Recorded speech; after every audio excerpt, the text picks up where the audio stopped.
Hi guys, it's Angie with Fun Endeavors Tie-Dye Lab. Today let's make some liquid dye color swatches. I'm starting with a piece of 100% cotton fabric that I've pre-washed using a little bit of Dharma's textile detergent and hot water. The fabric was dried and then I cut it into squares or small rectangles. You can make your swatches any size that you'd like to. Mine are probably about 3 or 4 inches.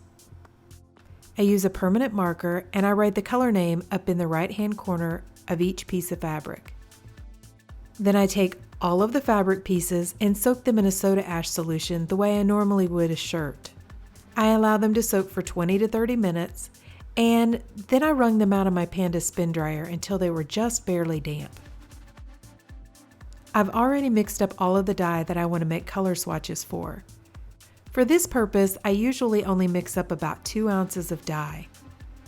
So, for example, a Dharma color that would normally take 2 teaspoons of dye and 8 ounces of water, I will mix up 2 ounces of water and a half a teaspoon of dye. So I just scale everything down to a 2-ounce size. Then I take a color swatch and place it inside of a zippered bag, find the color, and squirt enough of the dye down inside of the bag to totally coat the piece of fabric. Then I take my hands on the outside of the bag and squeeze and move it around to make sure the entire piece of fabric is coated in dye. I zip the bag up and set it aside to allow it to process. For this batch, I think I have close to 40 new colors. I just placed orders with Grateful Dyes, Dharma, and Pro Chemical and Dye. I only have a couple new Grateful dye colors, and most of the new colors that I'm using today are from Pro Chemical and Dye. If you'll notice, some of my color swatches just have the color name, but they don't have another symbol at the end of it.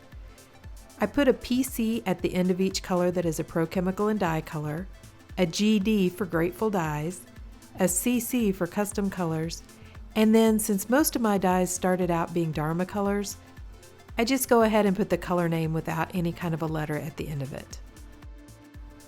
I try to specify who the supplier was because sometimes I have colors that have the same name from different suppliers, and believe it or not, they don't always look exactly the same. It takes quite a while to make the color swatches, but I find them so useful. Normally, whenever I'm trying to pick colors for a shirt, I'll pull out my big stack of color swatches and start laying them out on the table until I find a color combination I like.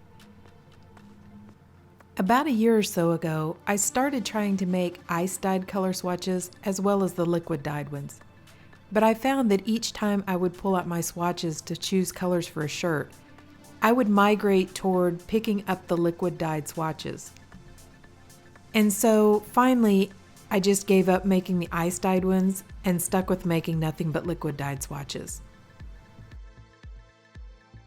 Okay, after I'm done applying dye to all of the color swatches, I'm going to set them aside and allow them to process for at least 24 hours. To rinse the swatch, I pull it out of the bag and run it under cold water. I normally don't have to heat the water up to hot because the swatch is so small, most of the excess dye rinses out with the cold water. I just rinsed out a few shirts today too, so I put the shirts and all the color swatches into my washing machine and washed them using a hot cycle with a little bit of Dharma's textile detergent. It won't hurt to wash them all together, especially if you have rinsed them pretty well. I usually try to wash them with some other tie-dyed shirts that I've rinsed out at the same time, otherwise they kind of get lost in the washing machine.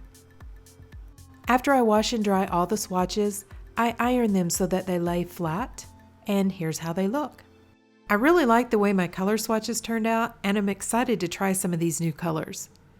I've already used a few of them on shirts, and so far I've been really pleased with all the colors. Some of the darker colors like the browns, I'm planning on using those for ice dyeing during the winter.